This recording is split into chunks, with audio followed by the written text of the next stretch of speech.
Bonjour et bienvenue sur la chaîne de Planet Wargame. Alors comme ça, vous jouez Space Marines? Hmm, bien. C'est original ça? Non, je plaisante, moi aussi. Bon, et je dois avouer que j'ai un petit faible pour les stratégies d'Alpha Strike. Hmm, c'est-à-dire la frappe directe et brutale dès le premier tour, au cœur des lignes ennemies. Voilà. Évidemment, la liste full drop pod, c'était un choix naturel pour moi. Donc c'est ce que j'ai joué pendant l'essentiel de la 7ème édition. Hein. Donc, liste entièrement embarquée en drop pod, les anges de la mort, tombant du ciel, magnifique, soutenu par quelques volants qui arriveront aussi dans les tours ultérieurs.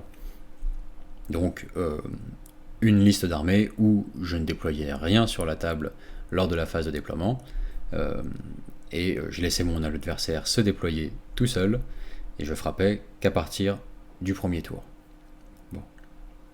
C'est une stratégie qui marchait pas tout le temps, d'ailleurs, loin de là, mais c'était glorieux. Glorieux. Ouais. Bon.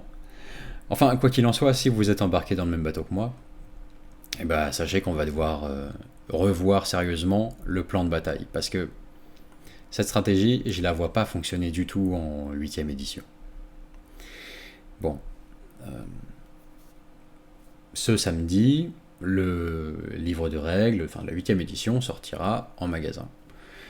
Mais on a déjà accès à un paquet de règles sur internet, quoi. Suffisamment pour s'en faire une bonne idée. Et dans l'ensemble, bon, ce qui est en train de se passer est extraordinaire. Enfin, le jeu va être bouleversé, mais pour moi, de mon point de vue, tous ces changements sont juste formidablement positifs, quoi. Pour rien vous cacher, j'avais arrêté de jouer à Warhammer 40 000 pour passer entièrement à d'autres trucs, Age of Sigmar notamment. Parce que même si c'est un univers que j'adore et que j'adorerai toujours, Warhammer 40 000, les règles de la 7ème édition étaient devenues juste trop alambiquées, trop compliquées. Bon, les parties n'étaient juste plus marrantes, quoi. Bon, or un jeu, c'est entre autres fait pour ça. Bon. Et tous les changements qui vont s'opérer là, que j'ai pu apercevoir sur internet, sont super positifs, quoi. Les changements, il va y en avoir plein dans le livre de règles et pour chaque armée.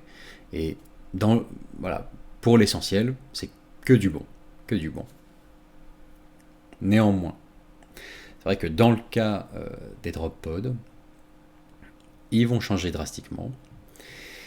Et la manière de les jouer, je pense, va devoir être adaptée en conséquence. Alors, ils vont changer sur deux aspects. On va dire qu'il y a voilà, deux volets à leur changement. Le premier, c'est les règles mêmes de l'unité. Les drop pods changent. Bon. Mais en deuxième, c'est une règle qui vient s'ajouter aux règles de base du jeu dans les parties de match play, de jeu égal, et qui s'appelle Tactical Reserves. Bon. On va voir tout ça en détail. On va commencer par les règles propres à l'unité, au drop pod. Comment est-ce qu'ils changent? Bon. Les changements majeurs sont les suivants. Le drop pod arrive au tour que l'on souhaite. Il n'y a pas de jet de réserve à effectuer en 8ème édition. On détermine le tour auquel on souhaite voir arriver le drop pod, et c'est quand on le souhaite. On n'a même pas à le déterminer à l'avance d'ailleurs, c'est juste à la fin de n'importe laquelle de nos phases de mouvement, on place l'unité arrivant depuis les réserves sur la table. Bon. Donc on enlève une partie d'aléatoire, parce que le drop pod qui devait arriver et qui brillait par son absence, en 7ème édition, ça pouvait vous retourner une partie, de devoir attendre un tour supplémentaire. Deuxième règle qui change énormément la manière de jouer cette unité, les drop pods ne dévient plus. Bon, alors ça, c'est juste plus de déviation, quoi. Donc là encore, cette partie énorme d'aléatoire qui pouvait vous faire gagner ou perdre une partie disparaît. Vous n'aviez pas vraiment de contrôle là-dessus, et votre drop pod pouvait très bien arriver trop loin des lignes ennemies par rapport à ce que vous aviez prévu, atterrir du mauvais côté d'un terrain infranchissable, et que sais-je encore. Sortir de la table, bien sûr, c'est vrai, j'avais oublié. Ça, c'était... Bon, donc, le fait que ces deux règles disparaissent et soient remplacées par quelque chose de fluide, garanti, et sans aucun scénario où ça se passe mal, quoi. Vous, à la fin d'une phase de mouvement, vous placez votre drop pod sur la table où vous le souhaitez et l'unité en débarque. Bon. Magnifique, quoi. Quand je dis où vous le souhaitez, il y a quand même des restrictions. Donc ces changements sont un tout petit peu moins positifs que la manière dont je l'ai présenté au premier abord. Bon, la restriction principale, c'est que comme quasiment toutes les unités qui pourront arriver en frappe en profondeur dans la 8ème édition, il y a une restriction qui semble à peu près universelle, à savoir que ces unités arrivent toujours à 9 pas ou plus d'une unité ennemie. Bon, par conséquent, voilà, votre drop pod ne sera pas au plus près de l'ennemi, il sera à 9 pas. Et la question qui se pose immédiatement, bien sûr, c'est mais oui, mais qu'en est-il de l'unité à l'intérieur?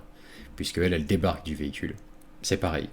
Il faut que l'unité qui débarque soit également à 9 pas ou plus de l'ennemi. Donc, autrement dit, 9 pas, désormais, bon, c'est trop loin pour la portée du lance-flamme, qui est de 8 pas.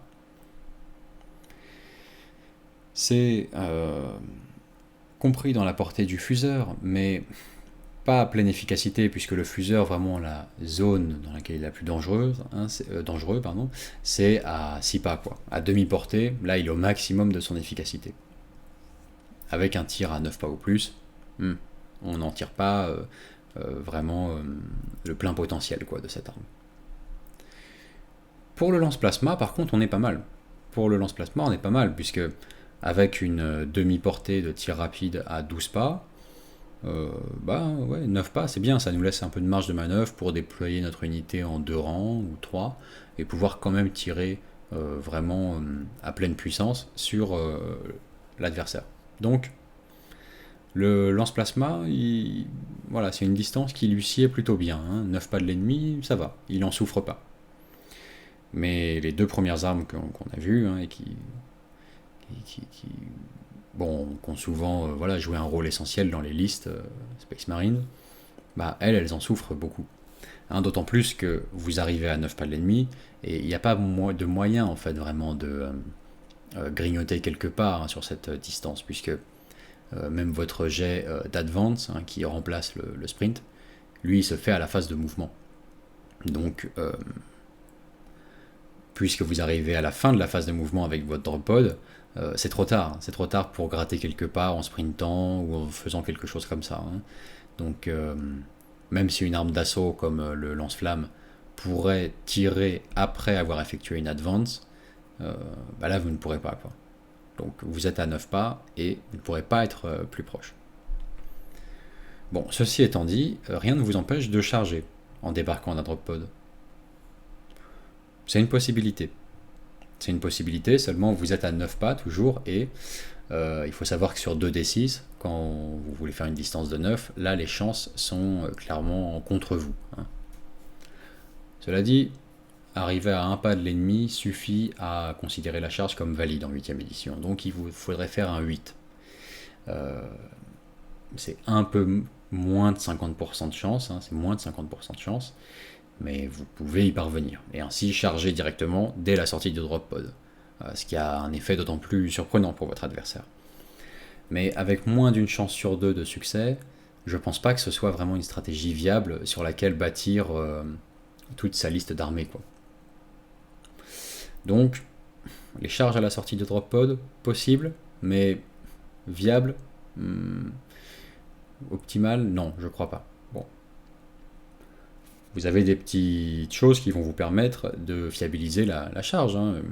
Vous pouvez utiliser vos points de stratagème en 8ème édition pour relancer un dé par phase, et donc vous assurez ainsi une charge cruciale. Vous augmentez vos chances de parcourir la distance qui vous sépare de votre adversaire. Mais ça va être pour une unité maximum, c'est pas non plus garanti.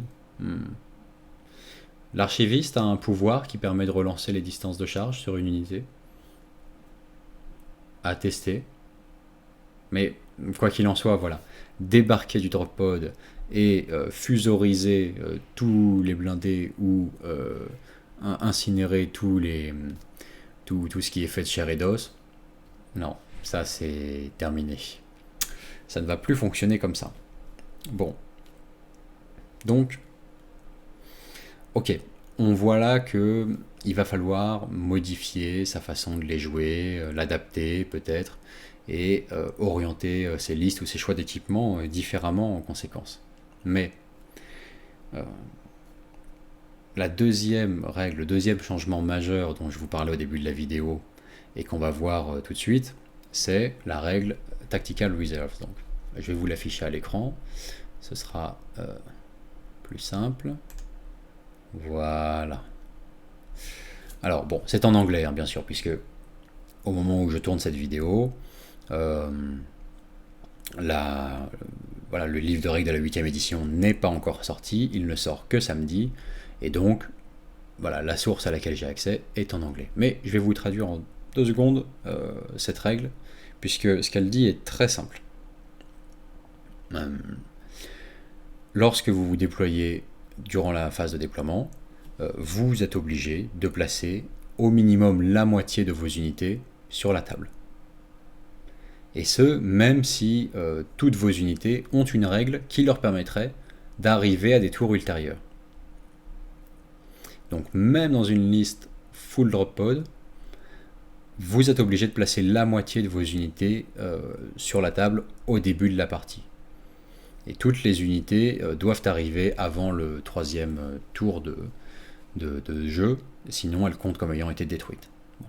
Ça, c'est un détail, c'est pas très grave. Mais le premier aspect de cette règle, on voit tout de suite que c'est là où le coup près tombe. Ah ouais, c'est là où les listes drop pod s'arrêtent. À moins qu'il y ait une autre solution, enfin je sais pas, éclairez-moi, mais si on est obligé de mettre la moitié de ces unités sur la table, c'est sûr que tout de suite, ça met un stop radical à cette stratégie. Hein. Voilà. La moitié de ces unités, c'est pas la moitié de son armée, c'est pas la moitié, en termes de valeur de points, ni en nombre de figurines, c'est vraiment la moitié des unités. C'est vrai qu'une unité, ça peut être un petit personnage, un tout petit véhicule, comme une escouade, nombreuse, populeuse et avec plein d'équipements. Donc vous pouvez avoir de petites unités peu chères en points à placer sur la table avant votre frappe en profondeur massive de drop pod au tour suivant. Mais je pense qu'il sera difficile quand même de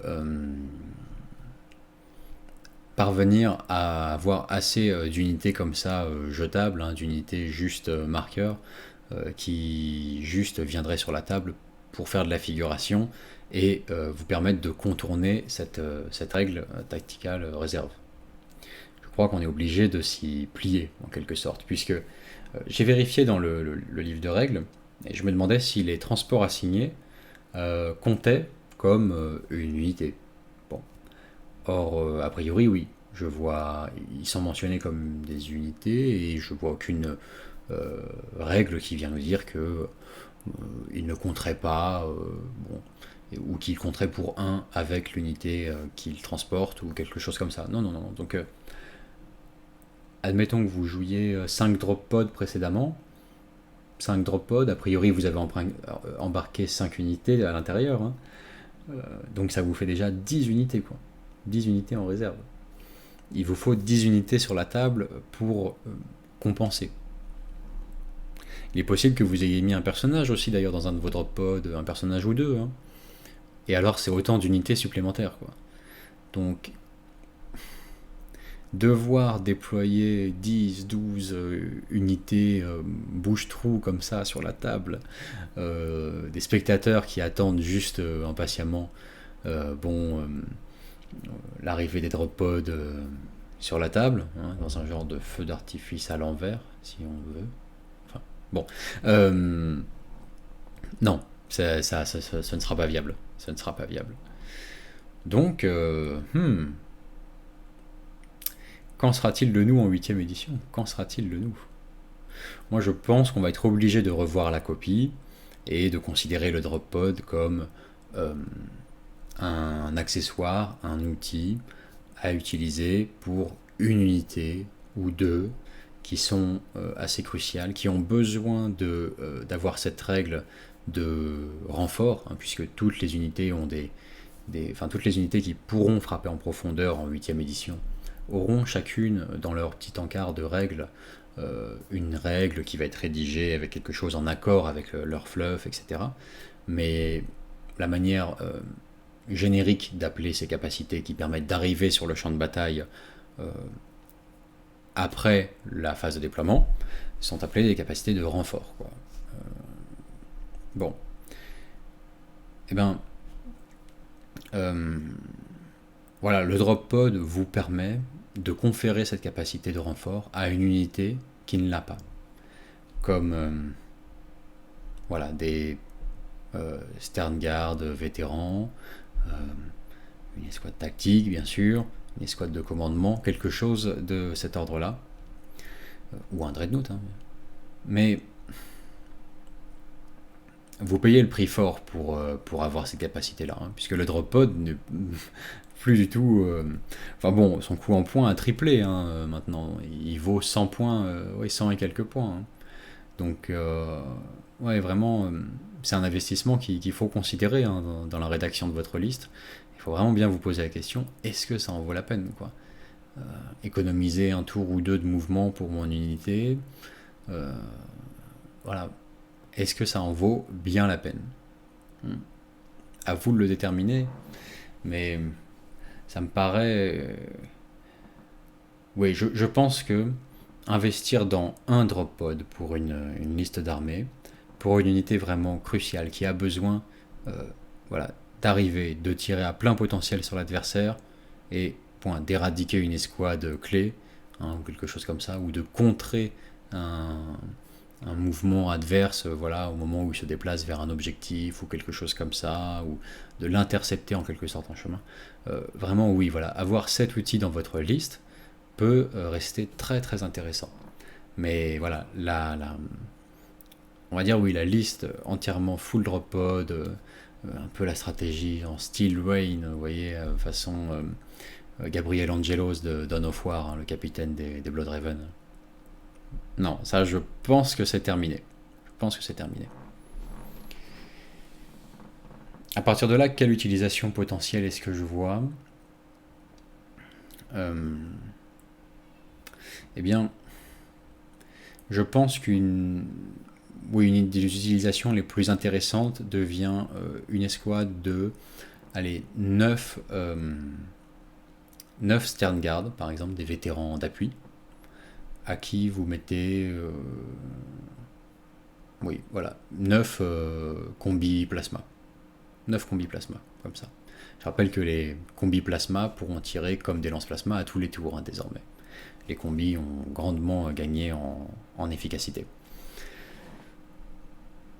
Vous glissez aussi un capitaine Space Marine dans ce même drop pod et vous obtenez une escouade qui pourra relancer ses 1 pour toucher.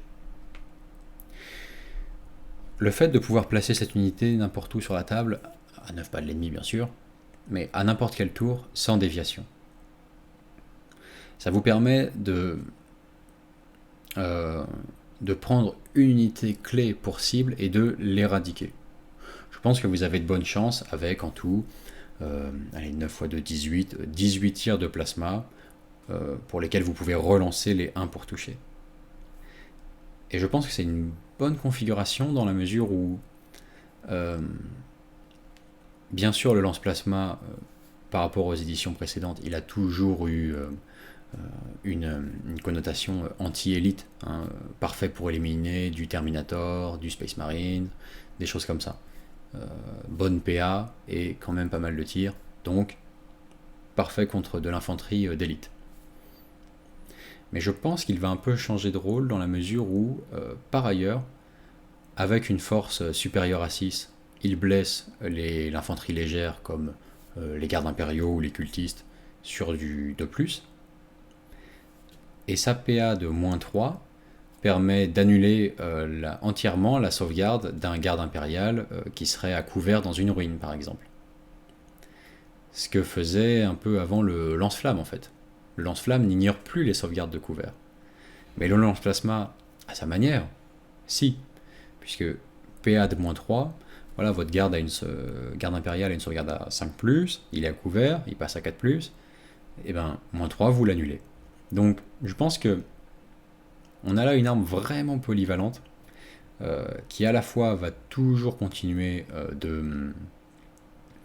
d'être très efficace contre l'infanterie d'élite, et en même temps est parfaite pour déloger de la petite infanterie légère, tapis dans un couvert, un cratère, une ligne à Aegis, quelque chose comme ça.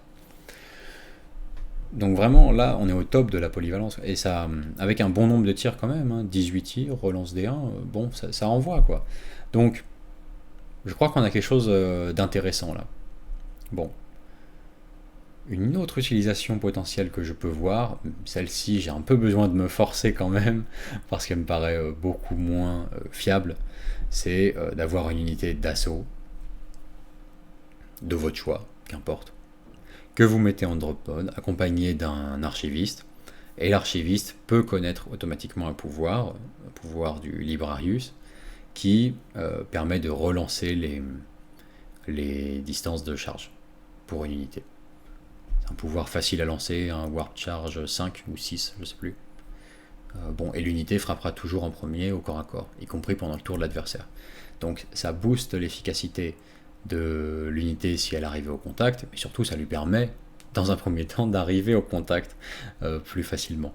Donc potentiellement, oui, ça peut marcher. Ça peut marcher. Vous déployez votre garde d'honneur, il faut que ce soit de l'armure énergétique quand même, hein.